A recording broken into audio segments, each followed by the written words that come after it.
Good evening student, vision classes Gorakhpur के YouTube channel पे आपका स्वागत है।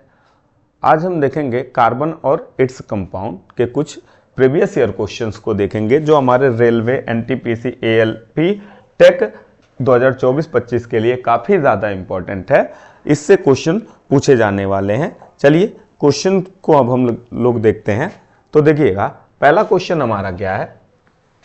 देखिएगा पहला क्वेश्चन है हमारा, कह रहा है निम्नलिखित तत्वों में से कौन सा तत्व समान तत्वों वाले अन्य परमाणुओं के साथ संयोजित होकर बड़े अणु उत्पन्न करने की विशिष्ट योग्यता रखता है। कौन सा बड़े अणु उत्पन्न करने की विशिष्ट योग्यता रखता है। तो देखिएगा एल्यूमिनियम नहीं भाई, एल्यूमिनियम बड़े अणु नहीं बना सकता, बड़े कंपाउंड की फॉर्मेशन नहीं करता। कार्बन बड़े कंपाउंड की फॉर्मेशन करता है। तो ऑप्शन देखिएगा, ऑप्शन बी आपका राइट आंसर है। कार्बन कार्बन क्या करता है? बड़े कंपाउंड की फॉर्मेशन करता है। क्यों करता है भाई? तो कार्बन के पास एक टेंडेंसी होती है, दो टेंडेंसी होती है। पहला तो इसके पास 4 वैलेंसी होती है। पहला कि यह क्या होता है? टेट्रा वैलेंसी होता है, 4 वैलेंसी होती है। 4 इलेक्ट्रॉन इसके क्या होते हैं? 4 एटम के साथ शेयरिंग करके या सेल्फ। और दूसरा क्या है इसका? दूसरा है कैटिनेशन। कैटिनेशन तो देखिए दो चीजें हैं इसके पास, एक है टेट्रा वैलेंसी, दूसरा क्या है? कैटिनेशन। कैटिनेशन मींस होता है सेल्फ लिंकिंग। सेल्फ लिंकिंग मतलब कि कार्बन और कार्बन क्या करता है? स्वयं से जुड़ के बड़े कंपाउंड की फॉर्मेशन करता है। तो दो टेंडेंसी इनके पास होती है कि ये बड़े से बड़ा कंपाउंड बना ले। पहला क्या है? पहला कि इनके पास टेट्रा वैलेंसी होती है, दूसरा क्या है? कैटिनेशन होता है। तो यह दोनों टेंडेंसी की वजह से यह बड़े से बड़ा कंपाउंड बनाता है। तो ऑप्शन आपका सही है, कार्बन। चलिए नेक्स्ट क्वेश्चन देखते हैं। नेक्स्ट क्वेश्चन है क्वेश्चन नंबर 2। क्वेश्चन नंबर 2 है, कह रहा है हीरे के कार्बन परमाणु के बाहरी कोष में मुक्त इलेक्ट्रॉनों की संख्या। हीरे के कार्बन परमाणु के बाहरी कोष में मुक्त इलेक्ट्रॉनों की संख्या मतलब हीरे के, अब देखिएगा हीरे के, वैसे तो अगर जो केवल कार्बन परमाणु के पूछा जाए तो 4 लिखेंगे, लेकिन हीरे की बात कर रहा है और मुक्त इलेक्ट्रॉन, फ्री इलेक्ट्रॉन इसमें होते हैं कि नहीं होते हैं? तो हीरे में फ्री इलेक्ट्रॉन नहीं होते हैं। तो हीरे में फ्री इलेक्ट्रॉन नहीं होते, इसलिए ऑप्शन ए सही है, 0। मुक्त इलेक्ट्रॉन इसमें नहीं पाए जाते हैं, तो इसलिए ऑप्शन आपका क्या है? 0। क्योंकि चारों बॉन्ड हीरे में, चारों कार्बन के बॉन्ड क्या होते हैं? एक दूसरे से बंधे हुए होते हैं। चलिए नेक्स्ट क्वेश्चन पे आ जाइए। नेक्स्ट क्वेश्चन है क्वेश्चन नंबर 3। क्वेश्चन नंबर 3 पे आइए। देखिएगा निम्नलिखित में से कौन सा कार्बन का संयुक्त रूप नहीं है? कार्बन का संयुक्त रूप कौन सा नहीं है? मतलब कि यह संयुक्त रूप नहीं है, कह रहा है कि इसमें से कौन सा नहीं है। तो आप लगाएंगे, ऑप्शन आपका होगा हीरा। हीरा कार्बन का संयुक्त रूप नहीं है, यह केवल कार्बन का रूप है, यह कार्बन का संयुक्त रूप नहीं है। जबकि चॉक, मार्बल और डोमोलाइट क्या होते हैं? कार्बन के संयुक्त रूप होते हैं। चलिए नेक्स्ट क्वेश्चन पे आगे बढ़ते हैं। नेक्स्ट क्वेश्चन है क्वेश्चन नंबर 4। क्वेश्चन नंबर 4 क्या है? ग्रेफीन क्या है? ग्रेफीन क्या है? तो आप देखिए ग्रेफीन क्या है, तो एलोट्रॉप्स ऑफ कार्बन। हाँ भाई, एलोट्रॉप्स ऑफ कार्बन होता है। तो ऑप्शन नंबर ए सही है। Option number A, allotropes of carbon, carbon का अपरूप होता है। अब देखिएगा एक लोकप्रिय ग्राफिक्स सॉफ्टवेयर, ये सब नहीं है भाई, ऑप्शन गलत है। तो ऑप्शन राइट ए है, ऑप्शन ए आपका राइट आंसर है। चलिए नेक्स्ट क्वेश्चन पे चलते हैं। नेक्स्ट क्वेश्चन पे हम लोग आ जाइए। Next question number 5। Question number 5 कह रहा है एक डायमंड में प्रत्येक कार्बन परमाणु से बंधे हुए होते हैं। कितने से बंधे हुए थे? अन्य 4 कार्बन परमाणुओं से। 5 अन्य कार्बन परमाणुओं से नहीं भाई, गलत है ऑप्शन। 5 परमाणुओं से नहीं बंधे हुए। 3 अन्य कार्बन परमाणुओं से नहीं, 3 अन्य कार्बन परमाणुओं से नहीं, 2 अन्य कार्बन परमाणुओं से, 2 अन्य कार्बन परमाणुओं से नहीं। तो किससे बंधे हुए होते हैं? अन्य 4 कार्बन परमाणु से। मतलब कि कार्बन के एक कार्बन, किसी डायमंड में एक कार्बन दूसरे कार्बन के एक बॉन्ड से, तीसरे से एक, चौथे से एक, मतलब टोटल एक कार्बन जो है ना वह 4 बॉन्ड से बंधा हुआ होता है और चारों डिफरेंट कार्बन से बंधे हुए होते हैं। चलिएगा नेक्स्ट क्वेश्चन पे आते हैं। नेक्स्ट क्वेश्चन है आपका, नेक्स्ट क्वेश्चन नंबर 6 आ जाइए। क्वेश्चन नंबर 6 पे आइए। देखिए क्वेश्चन नंबर, जल और अन्य पदार्थों से रंगीन अशुद्धियों और बुरी गंधों को अवशोषित करने के लिए कार्बन के निम्नलिखित में से किस अपरूप का उपयोग किया जाता है? अब देखिएगा, हम लोग जल को क्लीन करने के लिए किसका इस्तेमाल करते हैं? इसमें से ग्रेफाइट नहीं, चारकोल नहीं, कोक का इस्तेमाल करते हैं, कोयला का इस्तेमाल करते हैं भाई। ऑप्शन नंबर आपका सी सही है। कार्बन ब्लैक का भी इस्तेमाल नहीं करते, कोयले का इस्तेमाल करते हैं, जल को शुद्ध करने के लिए कोयले का इस्तेमाल करते हैं। चलिएगा नेक्स्ट क्वेश्चन पे आते हैं। Next question, question number 7। Question number 7 आ जाइए। क्वेश्चन नंबर कह रहा है डॉट डॉट डॉट प्रत्येक कार्बन परमाणु एक ही तल में 3 अन्य कार्बन परमाणुओं से बंधे होते हैं जो षटकोणीय व्यूह संरचना प्रदान करते हैं। किसमें भाई? षटकोणीय 3 अन्य कार्बन परमाणुओं से बंधे हुए होते हैं और जो कि षटकोणीय व्यूह प्रदान करते हैं। और किससे कह रहा है? प्रत्येक एक ही तल में होते हैं, एक ही तल में होते हैं, मतलब कि एक प्लेन पे होते हैं। तो किसमें होंगे भाई? ग्रेफाइट में होंगे। ग्रेफाइट का कुछ इस तरह से स्ट्रक्चर बनता है और यह सब के सब ग्रेफाइट में बंधे हुए होते हैं। 3 कार्बन से, डिफरेंट कार्बन से ऐसे ऐसे डॉट डॉट डॉट एक ही तल में कई सारे बनेंगे, एक ही तल में इस तरह से बंधे हुए होते हैं। और देखिए, एक कार्बन केवल 3 कार्बन से जुड़ा हुआ होता है, डिफरेंट कार्बन से। एक कार्बन 3 कार्बन से, ऐसे ही नीचे भी बंधेंगे।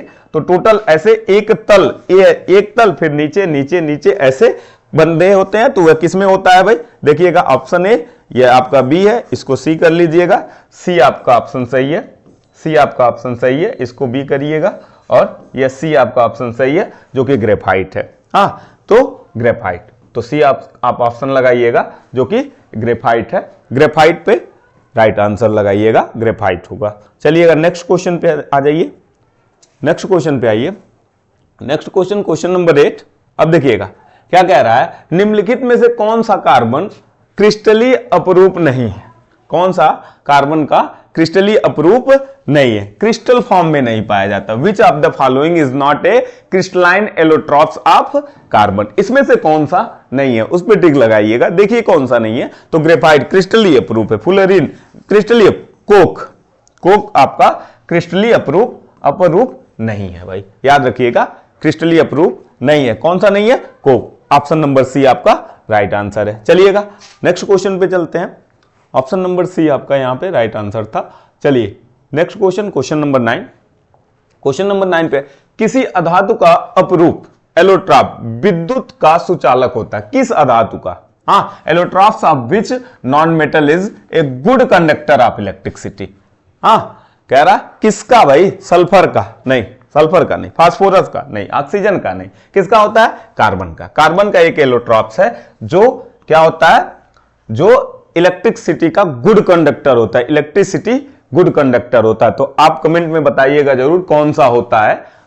कौन सा होता है उसको बताइएगा, और क्यों होता है यह भी बताइएगा कि कौन सा अपर रूप है कार्बन का जो इलेक्ट्रिसिटी कंडक्ट करता है। तो हमने बता दिया कार्बन का अपर रूप करता है, लेकिन कौन सा करता है? कौन सा करता है उसको आप बताएंगे कमेंट सेक्शन में। तो कमेंट करके बताइएगा जरूर कि कौन सा करता है। चलिए नेक्स्ट क्वेश्चन पे चलते हैं। नेक्स्ट क्वेश्चन है क्वेश्चन नंबर 10।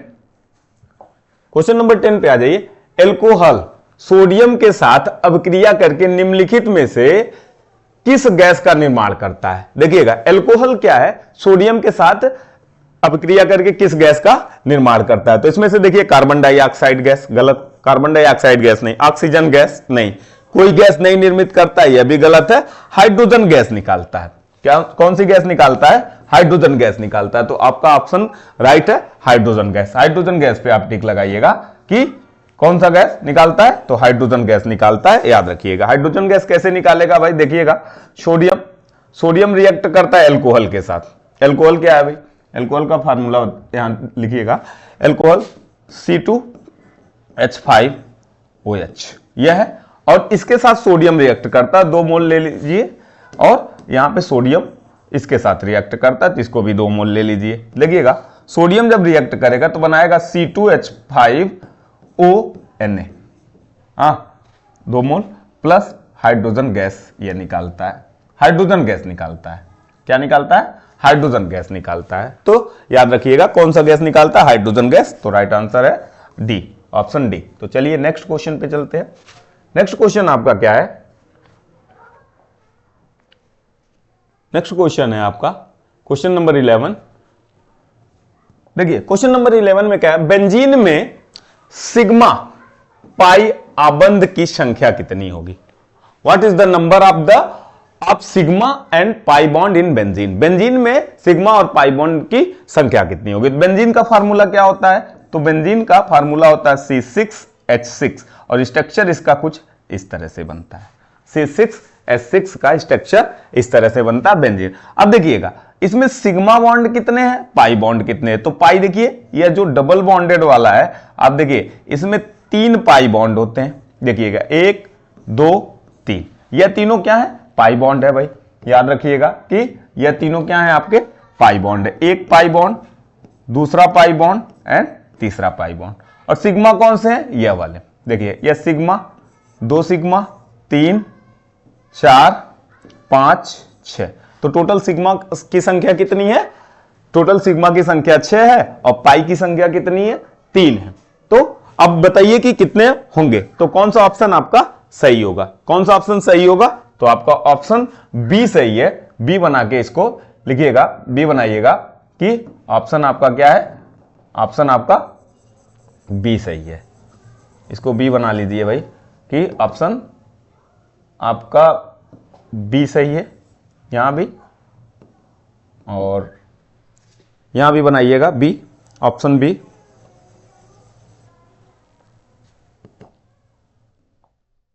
हाँ, ऑप्शन आपका बी सही है। तो बी पे राइट टिक लगाइएगा आप कि ऑप्शन आपका बी सही है। तो बी 6 and 3, 6 and 3। तो देखिएगा ऑप्शन बी सही है, 6 and 3, 6 and 3 होता है भाई। पाई बॉन्ड की संख्या कितनी होगी? 6 and 3 होगी। चलिए नेक्स्ट क्वेश्चन पे चलते हैं।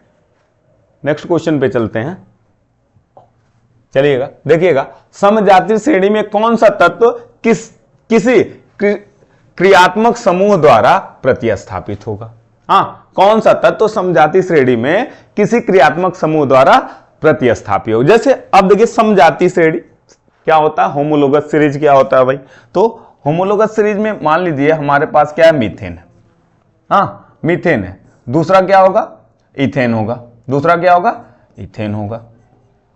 हाँ, समजातीय श्रेणी में दूसरा क्या हो जाएगा? इथेन। तीसरा क्या हो जाएगा भाई?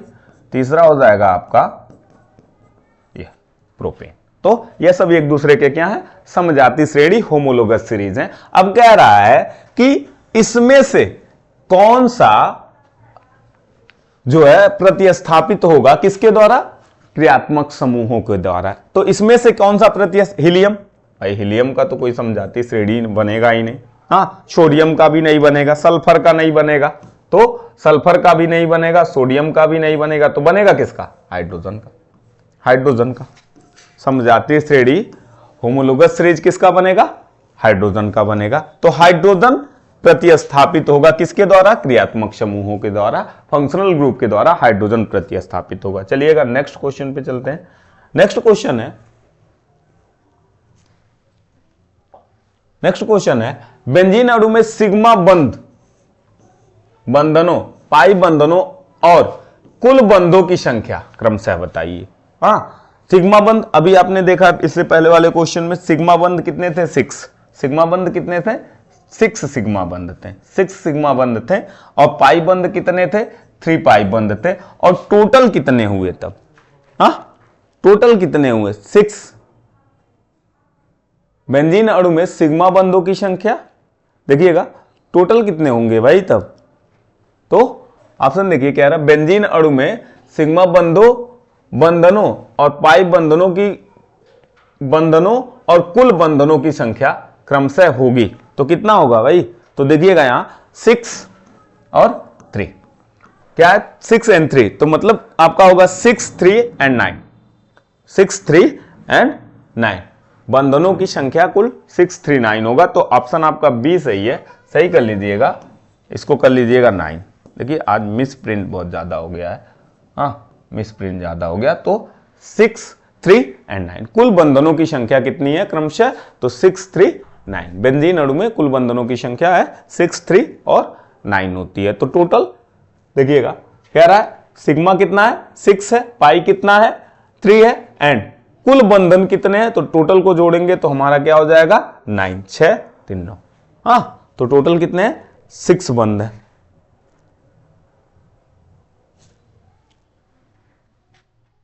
एक मिनट, सिग्मा पाई और कुल, तो सिग्मा पाई और कुल बंधनों की संख्या, कुल बंधनों की संख्या कितनी होगी 6 3 9। हाँ सही है, कुल बंधनों की संख्या 9 ही होगी भाई उसमें टोटल। चलिए नेक्स्ट पे चलते हैं। नेक्स्ट क्वेश्चन है आपका, नेक्स्ट क्वेश्चन है निम्नलिखित में से किसका प्रयोग टिंचर आयोडीन, खांसी सिरप और कई टॉनिक तैयार करने में किया जाता है। हाँ, किसका हम लोग प्रयोग करते हैं, कई टॉनिक। हाँ, प्रिपरेशन ऑफ टिंचर आयोडीन, हाँ cough syrup and many tonics में किसका उपयोग किया जाता है, एथेनोइक एसिड। नहीं भाई, ऑप्शन गलत है, एथेनोइक एसिड में नहीं, तो किसमें, किसका, एथेनॉल का किया जाता है। ये भी ऑप्शन आपका गलत है, मेथेनॉल भी नहीं। तो इस्तेमाल किसका किया जाता है, एथेनॉल का किया जाता है। तो ऑप्शन आप लगाइएगा सी सही है, एथेनॉल। ऑप्शन सी सही है, एथेनॉल। चलिए नेक्स्ट क्वेश्चन पे चलते हैं। नेक्स्ट क्वेश्चन पे आ जाइए। नेक्स्ट क्वेश्चन है निम्न में से कौन सा दंत चिकित्सकों द्वारा, हाँ एनेस्थेटिक, मतलब कि एनेस्थेटिक बेहोश करने के लिए क्या कहते हैं, एनेस्थेटिक के रूप में यूज किया जाता है, शून्य करने के लिए हाँ यूज किया जाता है, इस्तेमाल किया जाता है। तो देखिएगा किसका इस्तेमाल किया जाता है, ऑक्सीजन का नहीं, नाइट्रोजन का नहीं। तो ऑप्शन सी आपका राइट आंसर है, नाइट्रस ऑक्साइड का। नाइट्रस ऑक्साइड का इस्तेमाल किया जाता है। चलिए नेक्स्ट क्वेश्चन पे चलते हैं। नेक्स्ट क्वेश्चन है आपका क्वेश्चन नंबर 16। देखिएगा एथेनॉल का समजाती कौन है भाई, होमोलोगस कौन है एथेनॉल का। तो एथेनॉल का तो एथेनॉल तो होगा नहीं, तो देखिए एथेनॉल का तो ठीक है, एथेनॉल ही ऑप्शन दिया, लेकिन इसका समजातीय कौन है, होमोलोगस कौन है, मेथेनॉल है। तो देखिएगा इसका होमोलोगस कौन है, मेथेनॉल। ऑप्शन डी आपका यहाँ पे राइट आंसर होगा। चलिएगा देखिएगा नेक्स्ट आपका है क्वेश्चन नंबर 17। क्वेश्चन नंबर 17 पे आइए। कह रहा सही विकल्प का चयन करें, अल्कोहल की दी गई समजाती श्रेणी को पूर्ण कीजिए। हाँ, अब देखिएगा कि कह रहा सही विकल्प यहां से चयन करिए कि कौन सा राइट आंसर होगा यहां पे। तो देखिएगा भाई, आपको एक फार्मूला यहां पे याद होना चाहिए कि फार्मूला क्या है। देखिए अब फार्मूला क्या है भाई, CnH2n+1OH। अब n की जगह पे आप क्या रखो 1, n की जगह पे क्या रखो 1। तो देखो क्या मिलेगा भाई, n की जगह पे 1 रखोगे तो आपको मिल जाएगा CH3OH। तो यह हो गया। अब n की जगह पे 2 रखोगे, तो n की जगह पे 2 रखो तो क्या मिलेगा, अब देखिएगा n की जगह पे 2 रखने पे आपको मिल जाएगा, यहां पे देखिएगा n की जगह पे 2 रखिए तो C2H, देखिएगा C2H 2 2 जा 4 मिल जाएगा और OH मिलेगा। हाँ, तो यह हो जाएगा। अब देखिएगा यहां पे क्या हो जाएगा, आपका 4 हो जाएगा। हाँ, फिर देखिएगा नेक्स्ट आप रखिए 3 रखिए, n = 3। तो 3 रखने पे क्या मिलेगा भाई, n = 3 रखने पे मिलेगा C3H कितना हो जाएगा 7। हाँ, C3H7OH मिलेगा। तो देखिए कौन सा है भाई, यहां पे कौन सा आएगा C3H7OH। तो ऑप्शन आपका बी सही है, ऑप्शन बी आपका राइट आंसर है। तो यह फार्मूला आपको याद रखना है कि यह होता है इसका जनरल फार्मूला। इस जनरल फार्मूले पे n की वैल्यू रखते जाएंगे तो आपको मिल जाएगा कौन सा लगेगा। तो आपका यह हो जाएगा ऑप्शन, यह राइट ऑप्शन है। तो यहां पे आप 4 कर लीजिएगा, हो जाएगा, सही हो जाएगा। चलिएगा नेक्स्ट है ऑप्शन बी राइट आंसर है। नेक्स्ट क्वेश्चन पे चलते हैं। नेक्स्ट क्वेश्चन है आपका, देखिएगा क्वेश्चन नंबर 18। क्वेश्चन नंबर 18 पे आइए, ग्लिसरॉल का रासायनिक सूत्र। ग्लिसरॉल का रासायनिक सूत्र, तो चलिएगा भाई देखिएगा ग्लिसरॉल का रासायनिक सूत्र क्या होगा। देखिएगा फार्मूला इसका होता है, आप याद रखिएगा, कैलकुलेट कर लीजिए कि CH3 CH2OH CHOH and CH2OH।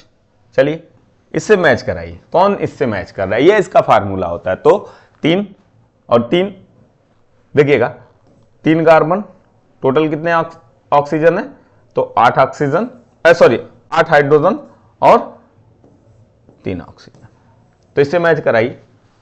हाँ, C3H8O3 से मैच कराइए, C3H8O3, तो ऑप्शन डी आपका राइट आंसर है। C3H8O3 आपका ऑप्शन डी राइट आंसर है। चलिए नेक्स्ट पे आते हैं। Next question number 19।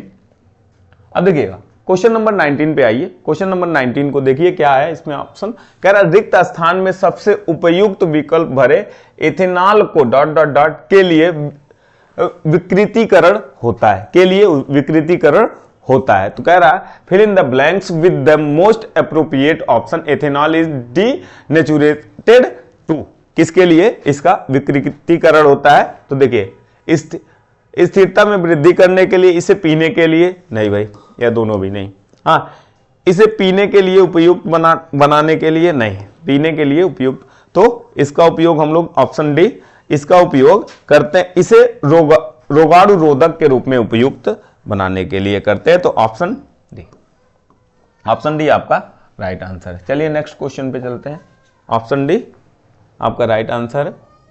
Next question है, निम्नलिखित में से कौन सा एक विषम यौगिक है, निम्नलिखित में से कौन सा एक विषम यौगिक है, तो देखिएगा भाई विषम यौगिक प्रोपेन एन लगा हुआ है यहां पे, प्रोपेन, एथीन देखिएगा प्रोपेन में क्या है, सिंगल बॉन्ड है सभी कार्बन के, एथीन यहां पे इन लगा हुआ है, देखिएगा मीथेन एन लगा हुआ है, यहां भी एन लगा हुआ है, तो इसमें क्या है, कौन सा विषम यौगिक है, तो आपका ऑप्शन बी आपका क्या है, विषम यौगिक है, याद रखिएगा ऑप्शन बी आपका विषम यौगिक है। सब में एन लगा हुआ है, यानी कि सब के सब सिंगल बॉन्ड से जुड़े हुए हैं, लेकिन यहां क्या है, इन लगा हुआ है, डबल बॉन्ड से जुड़ा हुआ, इसलिए ऑप्शन बी आपका राइट आंसर होगा। कौन इसमें से विषम है, तो ऑप्शन डी। चलिए नेक्स्ट क्वेश्चन पे चलते हैं। क्वेश्चन नंबर 21 क्वेश्चन है, देखिएगा क्या कह रहा है, निम्नलिखित में से किस विकल्प का माध्यम दृष्टिगत रूप से सघन होता है। हाँ, किस विकल्प का माध्यम दृष्टिगत रूप से, हम देखते हैं कौन सा, किसका घनत्व तो क्या होता है, बहुत ज्यादा होता है, कौन सा डेंसर है, तो एयर तो हमारे दृष्टिगत रूप से डेंसर नहीं लग रहा, तो ऑप्शन आपका बी, ऑप्शन बी सही है, बेंजीन को क्या है, दृष्टिगत रूप से सघन होता है, टारपीन नहीं होता है, पानी भी नहीं होता है, तो याद रखिएगा कौन होता है, बेंजीन होता है, तो बेंजीन आपका राइट आंसर है। चलिए नेक्स्ट क्वेश्चन है क्वेश्चन नंबर 22। क्वेश्चन नंबर 22 कह रहा हाइड्रोकार्बन जिसके आणविक सूत्र समान होता है लेकिन संरचनात्मक सूत्र अलग अलग होता है, उसे कहा जाता है। देखिएगा वह हाइड्रोकार्बन जिसका आणविक सूत्र क्या हो, समान हो, बट उसका संरचनात्मक सूत्र क्या होता है, डिफरेंट होता है, अलग अलग होता है, समस्थानिक नहीं होता है। चलिए आइसोटोप समावयवी आइसोमर कहलाता है, क्या कहलाता है, आइसोमर कहलाता है। विकृत अल्कोहल आइसोबार, यह भी नहीं होता, क्या होता है, आइसोमर होता है, तो ऑप्शन बी आपका राइट आंसर है, आइसोमर, तो याद रखिएगा समावयवी। नेक्स्ट क्वेश्चन पे चलते हैं। नेक्स्ट क्वेश्चन है आपका क्वेश्चन नंबर 23। क्वेश्चन नंबर 23 कह रहा है समजातीय श्रृंखला के अनुवर्ती सदस्यों की परमाणुिक द्रव्यमान इकाइयों के बीच कितनी भिन्नता होती है, तो समजातीय मतलब कि एक दूसरे से, मतलब कि होमोलोगस सीरीज में कितने डिफरेंस होते हैं, कितने मास का डिफरेंस होता है, तो याद रखिएगा एक दूसरे के होमोलोगस सीरीज, जैसे मीथेन है, मीथेन के बाद आपका आता है इथेन आता है। अब देखिएगा फिर आता है आपका प्रोपेन, अब देखिएगा इनके मास का क्या डिफरेंस होगा, इनके मास का क्या डिफरेंस है, तो मास निकालिए, सबका डिफरेंस क्या आएगा, तो देखेंगे कि सब में डिफरेंस, देखिए यहां CH2 का डिफरेंस सब में आ रहा है, सब में CH2 का डिफरेंस आ रहा है, तो इसलिए इसको होमोलोगस सीरीज कहा जाता है। तो मास का डिफरेंस इन दोनों में जो मास का डिफरेंस होगा, देखिएगा इसका मास कितना है भाई, तो 12 16, देखिएगा इसका मास 16 है, इसका कितना होगा, तो अंतर अभी निकल जाएगा, इसका 24 और 6, 24 6 30, तो दोनों का मास देखिएगा, इसका पहले वाले का क्या है 16 है, दूसरे का क्या है 30 है, तो मास में डिफरेंस कितना आ रहा है 14 का डिफरेंस आ रहा है, तो आपका राइट ऑप्शन है डी, राइट ऑप्शन है डी, 14 का डिफरेंस आ रहा है इन दोनों के मास में। चलिएगा नेक्स्ट पे चलिए, नेक्स्ट क्या है, क्वेश्चन नंबर 24, क्वेश्चन नंबर 24 पे आइए, कह रहा वेल्डिंग के लिए एथाइन और मिश्रण का उपयोग किया जाता है, किसका कौन कौन सी मिश्रण का उपयोग किया जाता है, तो आप याद रखिएगा, आपका ऑप्शन यहां पे दिया है, इसको बी कर लीजिएगा, यह सी ऑप्शन होगा आपका, सी ऑप्शन है, तो देखिएगा ऑक्सीजन का इस्तेमाल किया जाता है, ऑप्शन सी आपका ऑक्सीजन का इस्तेमाल किया जाता है, एथाइन और ऑक्सीजन का इस्तेमाल किया जाता है वेल्डिंग करने के लिए। चलिए नेक्स्ट क्वेश्चन पे आ जाइए, गर्म हवा के गुब्बारों में कौन सी गैस का प्रयोग किया जाता है, तो हीलियम का नहीं किया जाता। गर्म हवा के गुब्बारों में जो ऊपर लेके जाते हैं ऐसे गर्म हवा के गुब्बारों में, तो कौन सी गैस का तो इस्तेमाल किया जाता है, प्रोपेन का इस्तेमाल किया जाता है। गर्म हवा के गुब्बारों में किसका इस्तेमाल किया जाता है, प्रोपेन का इस्तेमाल किया जाता है, यह दोनों गलत है, तो आपका राइट आंसर है बी, राइट आंसर है बी पे टिक लगाइएगा, प्रोपेन का इस्तेमाल किया जाता है। चलिए नेक्स्ट क्वेश्चन पे आगे बढ़ते हैं। नेक्स्ट क्वेश्चन है आपका संतृप्त हाइड्रोकार्बन में क्या क्या है भाई, डॉट डॉट डॉट, हाँ इनसैचुरेटेड हाइड्रोकार्बन, दो कार्बन परमाणुओं के बीच तियरा बंद होता है, ट्रिपल बंद होता है, ट्रिपल बंद होता है, नहीं गलत है, ट्रिपल बंद, दो कार्बन परमाणुओं के बीच दोहरा बंद होता है, डबल बॉन्ड होता है, कह रहा है ये भी नहीं है, गलत है, कह रहा है कि कार्बन परमाणुओं के बीच एकल बंद होता है, राइट आंसर है आपका सी, एकल बंद होता है। संतृप्त हाइड्रोकार्बन में कार्बन परमाणुओं के बीच क्या होता है, सिंगल बंद होता है, एकल बंद होता है, तो राइट आंसर सी है, आप इस पे टिक लगाइएगा। चलिए नेक्स्ट, आयनिक बंद तो बिल्कुल नहीं होता है, तो आयनिक बंद गलत है। चलिए नेक्स्ट क्वेश्चन है आपका question number 27,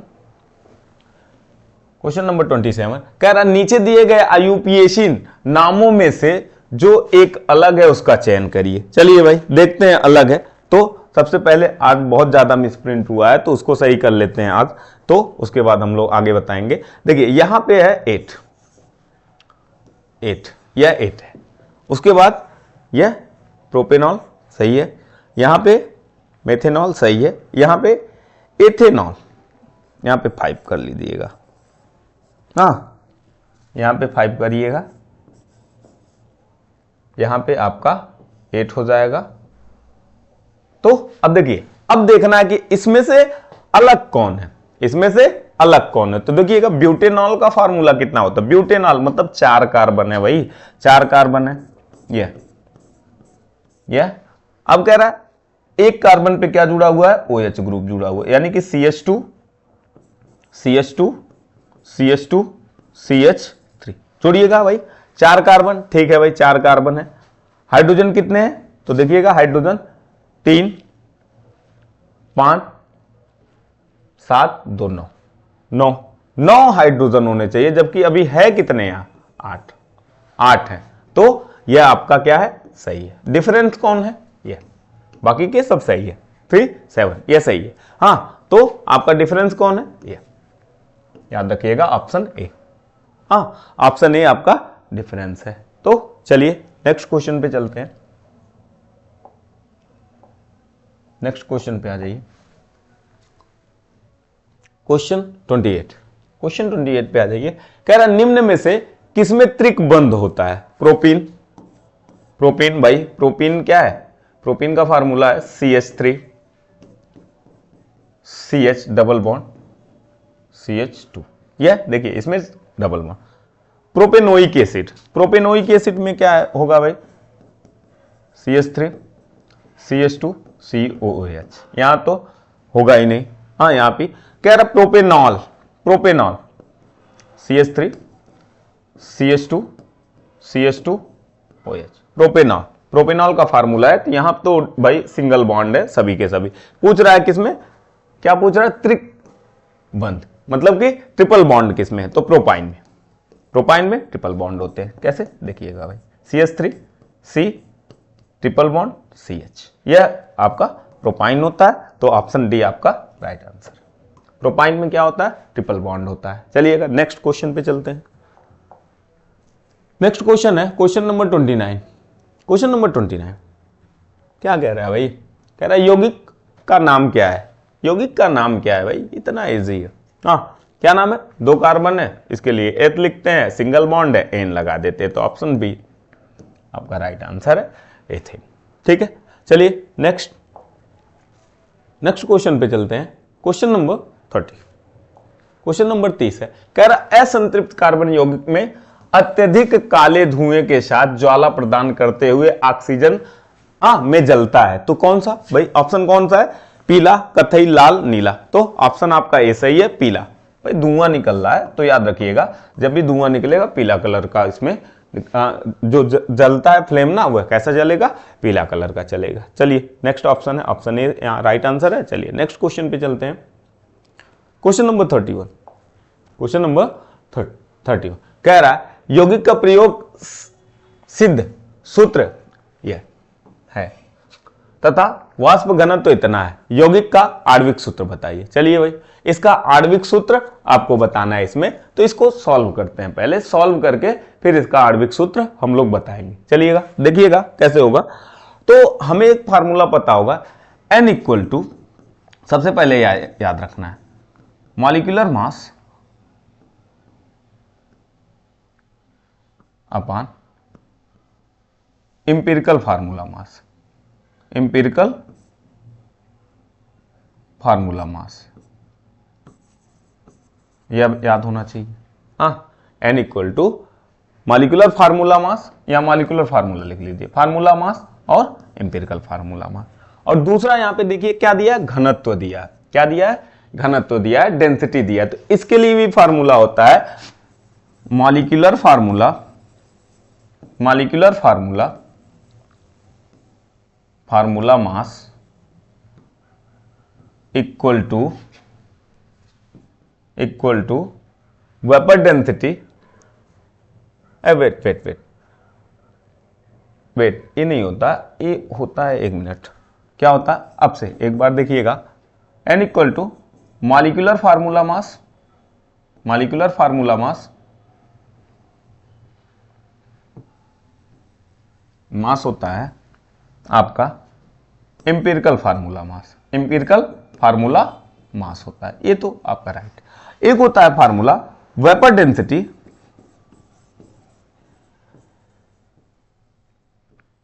vapour density equal to molecular formula mass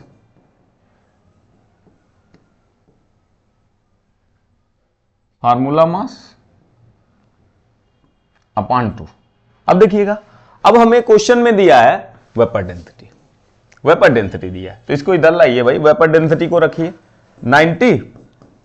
90 equal to molecular formula mass, molecular formula mass upon 2।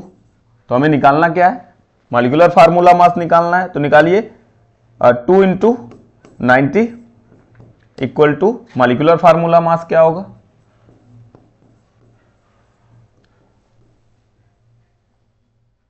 Formula mass. अब देखिएगा मॉलिक्यूलर फार्मूला मास आपको मिल गया 180, मॉलिक्यूलर फार्मूला मास, तो देखिएगा 180 मिल गया, हाँ यूनिफाइड में लिख लीजिए, ग्राम में लिख लीजिए। तो देखिएगा मॉलिक्यूलर फार्मूला मास 180 मिल गया। अब इस वाले फार्मूले पे रखिए, तो सबसे पहले हमें इसका इंपिरिकल फार्मूला का मास निकालना है, तो निकाल लीजिए भाई, इंपिरिकल फार्मूला का मास कितना आएगा, यहां पे देखिएगा 12 प्लस 2 प्लस 16, 18 और 30 आएगा। 30 आएगा। तो 30 और डिवाइड कर दीजिए, अब इस वाले फार्मूले पे रख दीजिए, इस वाले फार्मूले पे रख दीजिए, देखिएगा इस फार्मूले पे रखिएगा, इस फार्मूले पे रखिएगा। फार्मूला क्या है भाई, तो रखिए इस पे, क्या कह रहा है, मॉलिक्यूलर फार्मूला मास आपको पता है कितना, 180, तो यहां पे रख दीजिए, क्या है भाई 180 डिवाइडेड बाई 30, तो कैंसिल, कितना आएगा 6, तो n की वैल्यू कितनी आई 6।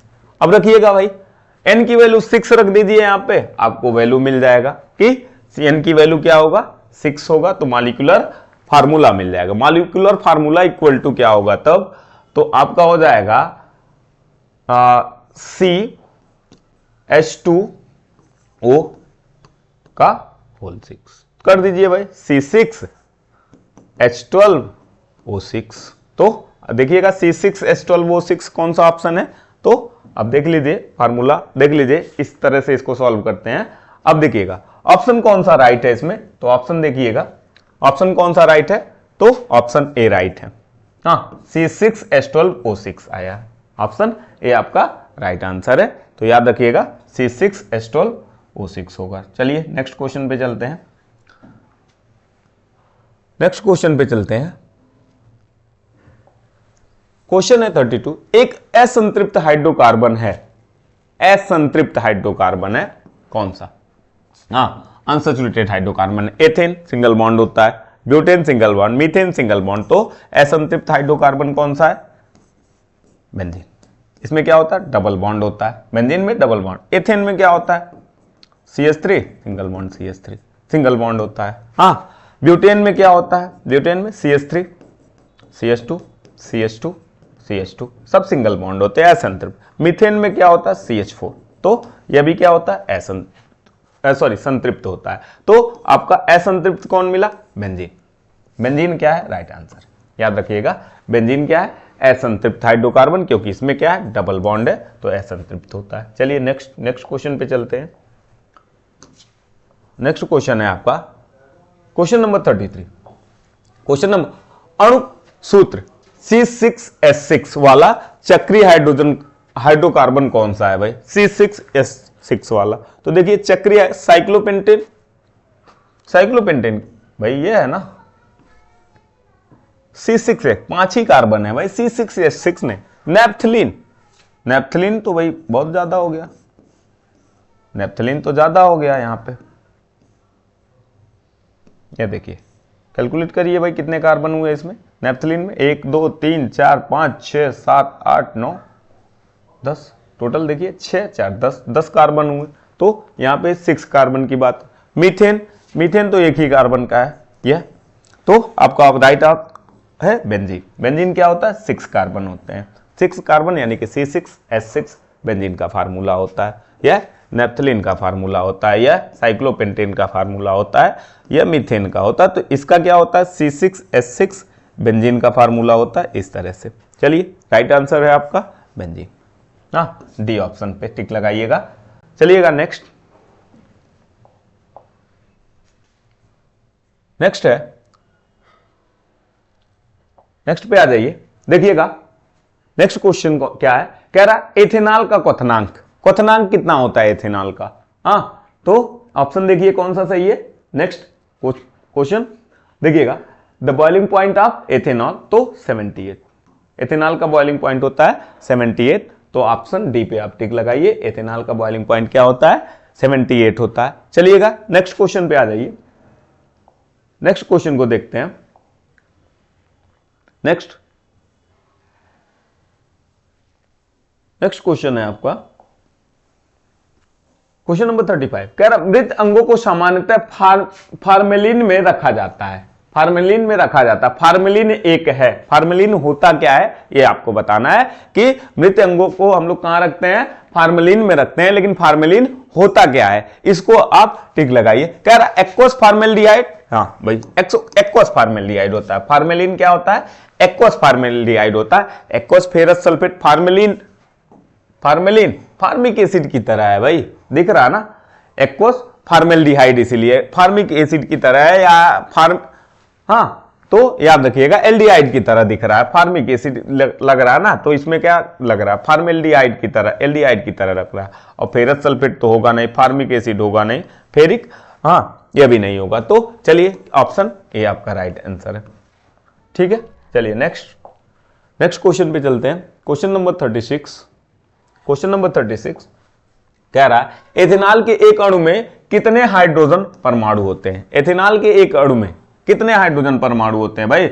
एथेनॉल का फार्मूला होता है CH3 CH2OH। चलिए हाइड्रोजन कितने होंगे यह देख लीजिए भाई, कितने हाइड्रोजन होंगे, तो 3 3 6 हाइड्रोजन है। राइट आंसर सी, 6 हाइड्रोजन है। हाँ 3 देखिए 3 2 5 1 6, तो एथेनॉल में कितने हाइड्रोजन की संख्या है, 6 है भाई। ऑप्शन आपका सी सही है। चलिए नेक्स्ट क्वेश्चन, क्वेश्चन नंबर 37 पे आ जाइए। सबसे सरल एल्कोहल देखिएगा, ब्यूटेनॉल नहीं होगा, इथाइल एल्कोहल नहीं होगा, एथेनॉल नहीं होगा, सबसे सरल सबसे छोटा मेथेनॉल क्या होगा, CH3OH। मेथेनॉल सबसे छोटा एल्कोहल है। हाँ मेथेनॉल सबसे, एथेनॉल क्या है भाई, दूसरे नंबर का है, दूसरे नंबर का एल्कोहल है। हाँ इथाइल एल्कोहल सेम है। हाँ इथाइल एल्कोहल सेम है। ब्यूटेनॉल क्या है, 4 कार्बन पाया जाता है, तो सरल एल्कोहल आपका क्या है, अरे सॉरी CH2OH। तो यह होता है, तो डी राइट आंसर है आपका, डी राइट आंसर है, डी पे टिक लगाइएगा। चलिएगा नेक्स्ट क्वेश्चन पे आ जाइए। नेक्स्ट क्वेश्चन है क्वेश्चन नंबर 38। क्वेश्चन नंबर 38 में देखिएगा क्या है, निम्नलिखित में से किसका प्रयोग इत्र बनाने के साथ साथ स्वाद के एजेंट बनाने के लिए किया जाता है। स्वाद के एजेंट का मतलब क्या है भाई, स्वाद के एजेंट का मतलब क्या है, मतलब कि मसाले बनाने और सभी चीजों को बनाने के लिए किसका प्रयोग किया जाता है। तो देखिएगा भाई इसमें से किसका प्रयोग किया जाएगा, इत्र बनाने तथा स्वाद के एजेंट के लिए। तो इथेनोइक अम्ल, इसका तो किया नहीं जाएगा। मेथेनॉल, इसका भी नहीं किया जाता। किया किसका जाता है, एस्टर, हाँ एस्टर का प्रयोग किया जाता है। किसका प्रयोग किया जाता है, एस्टर का प्रयोग। हाँ किसके, इत्र बनाने के लिए, यानी कि परफ्यूम बनाने के लिए और स्वाद के एजेंट बनाने के लिए, मसाले बनाने के लिए इसका यूज किया जाता है, स्वाद के एजेंट बनाने। चलिए भाई एस्टर का प्रयोग किया जाता है। नेक्स्ट क्वेश्चन है, कह रहा अधिक सांद्रित H2SO4 के साथ 443 केल्विन टेम्परेचर पर इथेनॉल गर्म करने पर इथेनॉल निर्जलीकरण में प्राप्त होता है। क्या प्राप्त होता है भाई, देखिएगा एथेनॉल निर्जलीकरण में डिहाइड्रेशन कराने में क्या प्राप्त होगा एथेनॉल का। तो देखिएगा कह रहा है कि सांद्रित H2SO4 की प्रेजेंस में, तो देखिए एथेनॉल CH2, मैं ऐसे लिख दूं, चलिए OH उल्टा कर दिया तो ऐसे ही लिख लीजिए CH2H यह है। और इसका हम लोग रिएक्शन कराते in the presence of concentrated H2SO4। Concentrated H2SO4 की प्रेजेंस में रिएक्शन कराते in the presence of 443 kelvin temperature. 443 kelvin temperature पे इसका रिएक्शन कर। तो यह क्या काम करता है भाई, यह एक अच्छा डिहाइड्रेटिंग एजेंट है, गुड डिहाइड्रेटिंग एजेंट है भाई, याद रखिए, गुड डिहाइड्रेटिंग एजेंट होता है। यह क्या करता है, वाटर को बाहर निकालता है। वाटर को बाहर निकालेगा, जब यह वाटर बाहर निकलेगा तो यहां डबल बॉन्ड आ जाएंगे, तो बनेगा क्या, CH2 डबल बॉन्ड CH2। देखिएगा क्या बन रहा है, CH2 double bond CH2। Methane नहीं भाई, क्या बना है, एथीन। आपका राइट आंसर है डी पे टिक लगाइएगा। राइट आंसर आपका क्या है, डी है, तो डी पे टिक लगाइएगा, एथीन बना है। चलिए नेक्स्ट क्वेश्चन पे आइए। Next question number 14। Question number 14 पे आ जाइए। देखिए क्वेश्चन नंबर 14 क्या है, 40 सॉरी, कह रहा किसी समजाति श्रेणी के अगले सदस्य में एक कार्बन परमाणु के साथ कितने हाइड्रोजन परमाणु जोड़े जाएंगे। हाँ, एक कार्बन परमाणु के साथ समजातीय सदस्य के अगले आने वाले एक कार्बन परमाणु के साथ कितने जोड़े जाएंगे? तो अभी हमने बताया था CH3 और CH2OH है। चलिए इसका समजातीय श्रेणी बना लीजिए। पहला आपका बनेगा CH3OH। अब देखिए अंतर कितने का आया? यहां से यहां तक आने में CH2 का अंतर आया। और कार्बन के साथ कितने हाइड्रोजन जोड़े गए हैं? तो 2 हाइड्रोजन जोड़े गए हैं। तो आपका राइट आंसर है बी। बी पे टिक लगाइएगा। राइट आंसर है आपका क्या? बी टिक लगाइएगा, बी। चलिए नेक्स्ट क्वेश्चन पे चलते हैं। नेक्स्ट क्वेश्चन है आपका 41। कह रहा इत्र बनाने के लिए का उपयोग किया जाता है। इसका उपयोग स्वादिष्ट मसालों में भी किया जाता है। तो किसका किया जाता है? देखिएगा यहां पे एस्टर। अभी किए हो, अभी ऑप्शन बी आपका राइट आंसर है। ये एस्टर का प्रयोग किया जाता है। चलिएगा नेक्स्ट। नेक्स्ट आ जाइए। नेक्स्ट क्वेश्चन पे चलते हैं। नेक्स्ट क्वेश्चन है आपका, नेक्स्ट क्वेश्चन है C12H22O11। C12H22O11। क्या कह रहा है? Is also known as. इसको किस नाम से जाना जाता है? क्या कहते हैं भाई इसको? यहां पे रेत, सैंड, नहीं, गलत, सैंड नहीं कहते। दूसरा नमक। नमक का क्या होता है भाई? NaCl होता है, चीनी। राइट आंसर है आपका शुगर।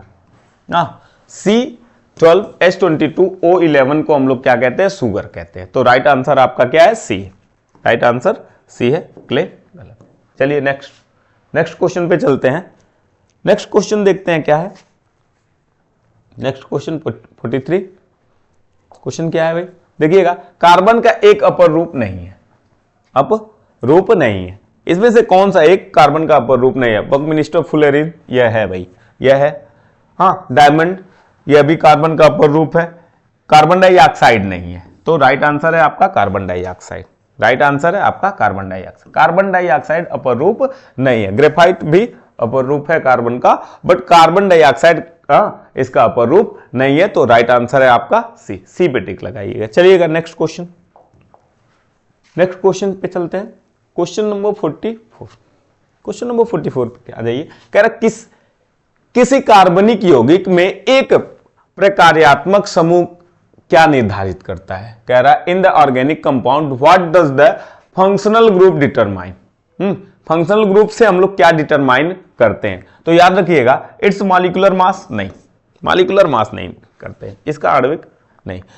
कार्बन श्रृंखला की लंबाई, यह भी नहीं। The length of the carbon chain, ये भी नहीं। कह रहा इसके रासायनिक गुण। भाई फंक्शनल ग्रुप आप चेंज करते जाएंगे, रासायनिक ग्रुप गुण बदलते जाएंगे। इसके रासायनिक गुण, रासायनिक प्रॉपर्टी को देखिएगा कि फंक्शनल ग्रुप क्या बताते हैं, उसकी रासायनिक प्रॉपर्टी को बताते हैं। तो राइट आंसर है आपका सी। ऑप्शन सी राइट आंसर है, यह भी नहीं है। तो राइट आंसर है आपका क्या? सी। सी पे टिक लगाइएगा। चलिएगा नेक्स्ट क्वेश्चन पे चलते हैं। नेक्स्ट क्वेश्चन है 45 आपका। नेक्स्ट कह रहा कार्बन द्वारा मजबूत बंधन के गठन का एक कारण इसका क्या होता है?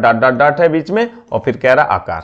बताइए इसमें से कौन सा होगा? तो मजबूत बंधन के लिए विशाल नहीं भाई, लार्ज साइज नहीं होता है। कह रहा मध्यम, मीडियम साइज भी नहीं होता, बहुत बड़ा भी नहीं होता। तो क्या मजबूत बंध बनाने का एक कारण है इसका स्मॉल साइज। क्या है? Small size. तो यहां पे कहेंगे इसका स्मॉल आकार, छोटा साइज। छोटा साइज होने की वजह से यह क्या करता है? ज्यादा से ज्यादा मजबूत बंध बनाता है। चलिएगा नेक्स्ट क्वेश्चन पे चलते हैं।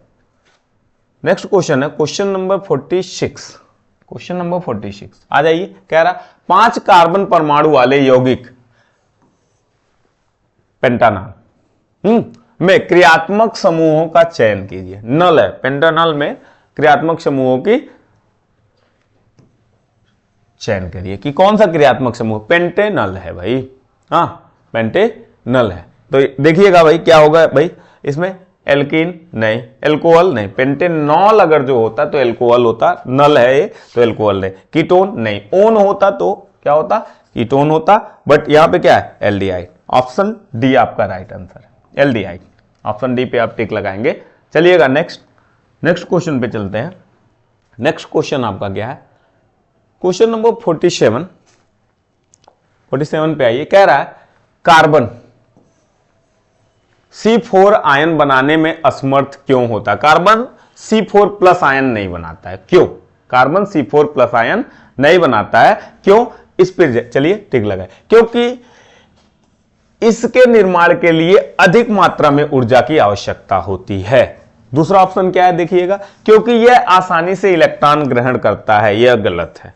हाँ, कह रहा क्योंकि यह श्रृंखलन गुण प्रदर्शित करता है, यह भी गलत है। क्योंकि इसमें चतुर्थ संयोजकता होती है, यह भी गलत है। तो राइट आंसर है ऑप्शन ए। राइट आंसर है आपका ऑप्शन ए। चलिएगा देखिएगा राइट आंसर क्या है आपका, ऑप्शन ए राइट आंसर है। नेक्स्ट क्वेश्चन पे चलते हैं। नेक्स्ट क्वेश्चन है क्वेश्चन नंबर 48। क्वेश्चन नंबर 48 देखिए क्या कह रहा है, इसको देखिएगा। कह रहा निम्नलिखित यौगिकों को उनके कार्बन बंध की लंबाई के अनुसार बढ़ते क्रम में व्यवस्थित करिए। हाँ, कह रहा है कार्बन बंध की लंबाई किसका सबसे बड़ा कार्बन बंध है, कार्बन के बीच में बंध किसका सबसे ज्यादा है? तो देखिएगा कौन सा होगा भाई, इथीन, इथाइन, इथेन। तो देखिएगा आप देखिएगा जिसमें सिंगल बंध होगा, सिंगल बंध की लंबाई क्या होती है, ज्यादा होती है एज कंपेयर टू डबल बंध, as compare to triple bond. हाँ, सबसे ज्यादा बड़ा कौन सा बंध होता है, सिंगल बंध। तो किसमें, जिसमें एन लगा हुआ होगा। सिंगल बंध के लिए हम लोग एन लगाते हैं, डबल बंध के लिए इन लगाते हैं, और ट्रिपल बंध के लिए हम लोग क्या लगाते हैं, आइन लगाते हैं। तो देखिएगा जिसमें एन लगा हुआ होगा वह सिंगल बंध होगा, जिसमें इन लगा हुआ होगा वह डबल बंध होगा, और जिसमें आइन लगा हुआ होगा वह क्या होगा, ट्रिपल बॉन्ड होगा। तो चलिए ऑप्शन देखिए कौन सा सही होगा। हाँ, तो ऑप्शन देखिए कौन सा सही होगा। तो बढ़ते हुए क्रम में लगाना, इथाइन, इथाइन, इथीन, इथेन। हाँ, इथाइन, इथीन, इथेन। तो यहां पे आपका इथेन हो जाएगा, ऑप्शन सी में यह हो जाएगा इथेन। तो देखिए बढ़ते हुए क्रम में लगाना है, तो इथाइन, इथीन, इथेन। तो देखिएगा यह राइट आंसर होगा आपका, इथाइन, इथीन, इथेन। तो बढ़ते हुए क्रम में यही होगा, तो राइट आंसर आपका सी होगा। हाँ, राइट आंसर आपका क्या होगा, सी होगा। तो टिक लगा लीजिएगा सी पे। हाँ, इथाइन, इथाइन का फार्मूला क्या होता है, CH triple bond CH, ethene CH2 double bond CH2, ethane CH3 single bond CH3। देखिएगा जिसमें सिंगल बॉन्ड है वह सबसे ज्यादा बड़ा बॉन्ड होता है। सिंगल बॉन्ड का साइज क्या होता है, बड़ा होता है as compare to double, as compare to triple bond. चलिएगा नेक्स्ट क्वेश्चन पे चलते हैं। नेक्स्ट क्वेश्चन है क्वेश्चन नंबर 49। क्वेश्चन नंबर 49, तो देखिएगा क्वेश्चन, क्लोरोफॉर्म का अणुसूत्र क्या है? क्लोरोफॉर्म का अणुसूत्र यह क्या है, कार्बन टेट्राक्लोराइड है। यह क्या है, क्लोरोफॉर्म। ऑप्शन बी आपका राइट आंसर है, क्लोरोफॉर्म। क्लोरोफॉर्म का अणुसूत्र क्या है? हाँ, CHCl3, CHCl3 क्लोरोफॉर्म का अणुसूत्र है। यह मीथेन का है, यह इथेन का है। तो चलिए राइट आंसर है, सॉरी राइट आंसर है आपका बी पे टिक लगाइएगा, बी पे टिक लगाइएगा, राइट आंसर है आपका बी। चलिए नेक्स्ट क्वेश्चन पे चलते हैं। नेक्स्ट क्वेश्चन पे आ जाइए, देखते हैं नेक्स्ट क्वेश्चन क्या है आपका। चलिएगा देखिएगा नेक्स्ट क्वेश्चन को, देखिएगा क्या कह रहा है, नीचे दिए गए IUPAC नामों में जो एक अलग है उसका चयन करिए। तो देखिए भाई कौन सा अलग है, मेथेनॉल, यहां कर लीजिए भाई, यह होगा। इथेनॉल, इथेनॉल यहां भी कर लीजिए, यह, हाँ यह होगा। अब बताइए इसमें से कौन सा अलग है? प्रोपेनॉल, यहां पे करिएगा भाई, प्रोपेनॉल नॉल है तो CH3H8 होगा यहां। हाँ, तो कौन सा अलग है ये आपको बताना है, H8 होगा। तो मिस्टेक को सही कर लीजिए, क्या है, CH3H8 है, यहां पे होगा CH3, यहां पे होगा 5 और बाकी सही है। चलिए अब देखिएगा कौन सा ऑप्शन इसमें से राइट है। तो कौन सा अलग है, जो कि एक अलग होगा, तो यह वाला ऑप्शन ए आपका यहां अलग है, इस पे टिक लगाइएगा। ऑप्शन ए अलग है, प्रोपेनॉल नहीं होगा। हाँ, प्रोपेनॉल नहीं होगा, बाकी सब सही है। हाँ, प्रोपेनॉल नहीं होगा। प्रोपेनॉल क्या होता है, C3H7 होता है, C3H7 प्रोपेनॉल होता है। तो यह आप याद रखिएगा प्रोपेनॉल नहीं है। तो यहाँ मिस प्रिंट हुआ है तो इसको सही कर लीजिएगा, यहाँ 8 होगा। चलिए नेक्स्ट क्वेश्चन, नेक्स्ट देखते हैं क्या है। चलिए नेक्स्ट खत्म। चलिए आज के लिए इतना, थैंक यू वीडियो देखने के लिए। हाँ, वीडियो पसंद आएगा तो शेयर सब्सक्राइब करिएगा और चैनल लाइक करिएगा। चलिए नेक्स्ट क्वेश्चन, थैंक यू।